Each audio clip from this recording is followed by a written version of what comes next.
Hai sahabat-sahabat guru singa dimanapun kalian berada, semoga kalian sehat-sehat selalu ya. Seharusnya kita sebagai keluarga harus saling mengasihi dan saling mendukung satu sama lain. Akan tetapi terkadang rasa kasih sayang kita disalahartikan oleh anggota keluarga yang lainnya. Ya, setiap manusia itu diciptakan Tuhan berbeda-beda tentunya kan? Kisah hari ini adalah sang penjagal keluarga dari Medan.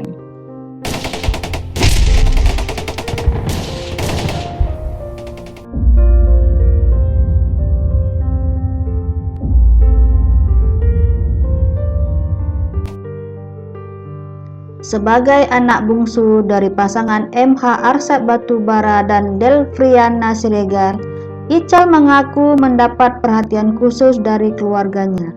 Ia bahkan masih diantar jemput dari rumah ke sekolah. Sampai-sampai Ical sempat mengeluh karena malu. Sebaliknya sikap ibunya amat keras. Salah sedikit Ical pasti kena omel. Biasanya kakak-kakaknya mendukung sikap sang ibu. Itulah sebabnya Ical yang hobi bermain gitar itu diam-diam merasa dianaktirikan. Ical pun bukan tak suka berulah. Saat itu diantaranya saat berpacaran ia sempat meminta ayahnya melamar sang kekasih. Namun permintaan itu ditolak sebab Ical dianggap masih ingusan. Akibatnya Ical lari dari rumah sang ayah ke rumah sang kekasih.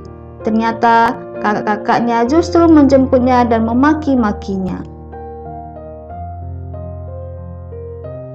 Kenangan para tetangga dan rekan-rekan Ical akan sosoknya yang patuh buyar seketika. Bayangkan, si bungsu tega membunuh ayah, ibu, dan keempat kakak kandungnya. Perbuatan biadab Ical bahkan dilakukan relatif cepat di rumahnya. Jalan Perjuangan nomor 22, Kelurahan Tegalrejo, Kecamatan Medan Baru, Medan, 30 Oktober 1998, sekitar pukul 10 WIB. Tak pernah diduga, si bungsu menjelma sebagai jagal bagi keluarganya sendiri.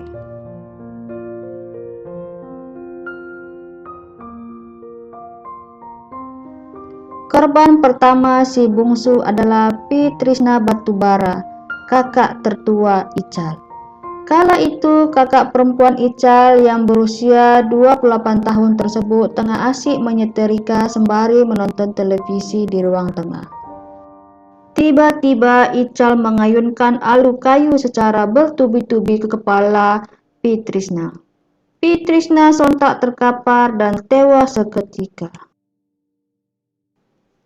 Meskipun Pitrisna sudah tewas, Ical masih kalap dan kehilangan akal sehatnya.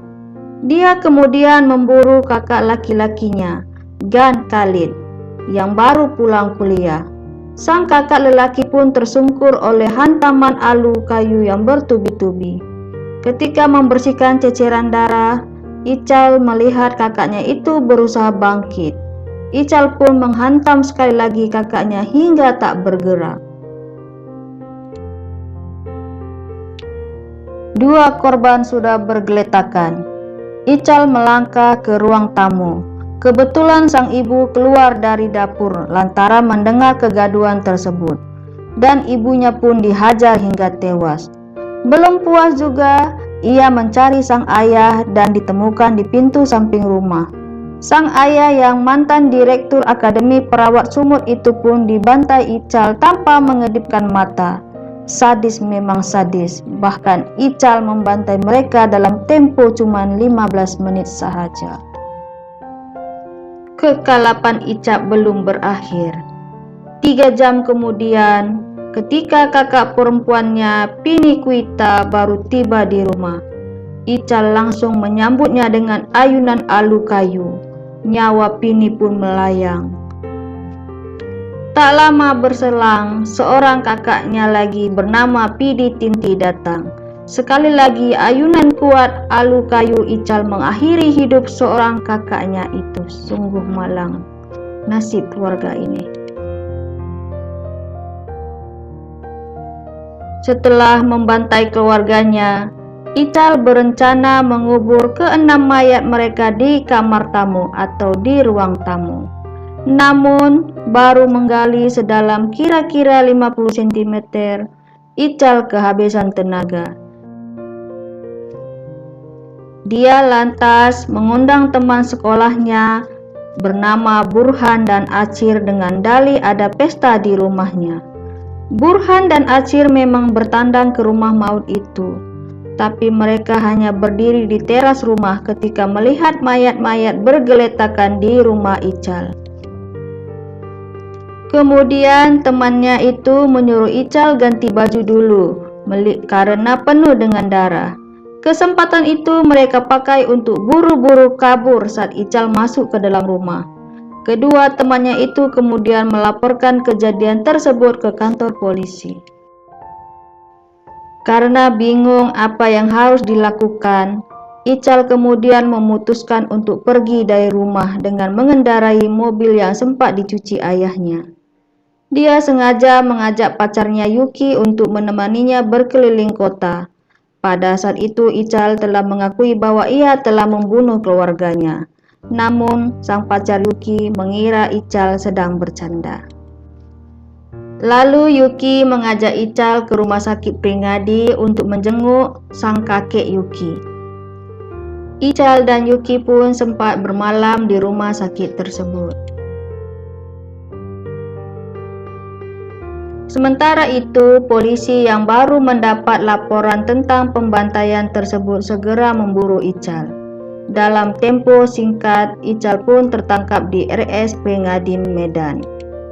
Saat itu, Ical menemani Yuki menunggu kakeknya yang dirawat di sana. Kabut masih menyelimuti kota Medan, Sumatera Utara pada dini hari awal November 1998. Bersamaan dengan itu, jajaran kepolisian Kota Besar Medan membekuk Muhammad Ferijal alias Ical atau Eri di Rumah Sakit Dr. Pringadi. Remaja yang saat itu berusia 17 tahun, dikenal santun, ini diringkus dengan dugaan menjagal keluarganya sendiri. Di hadapan polisi, Ical yang masih duduk di bangku kelas 3 sekolah menengah umum itu mengaku membunuh lantaran kerap diomeli ayah serta ibunya, pasangan MH Arsyad Batubara dan Delfriana Siregar, termasuk oleh kakak-kakaknya. Ical sebenarnya kesal dengan perlakuan ini, tapi ia masih bisa menahan diri.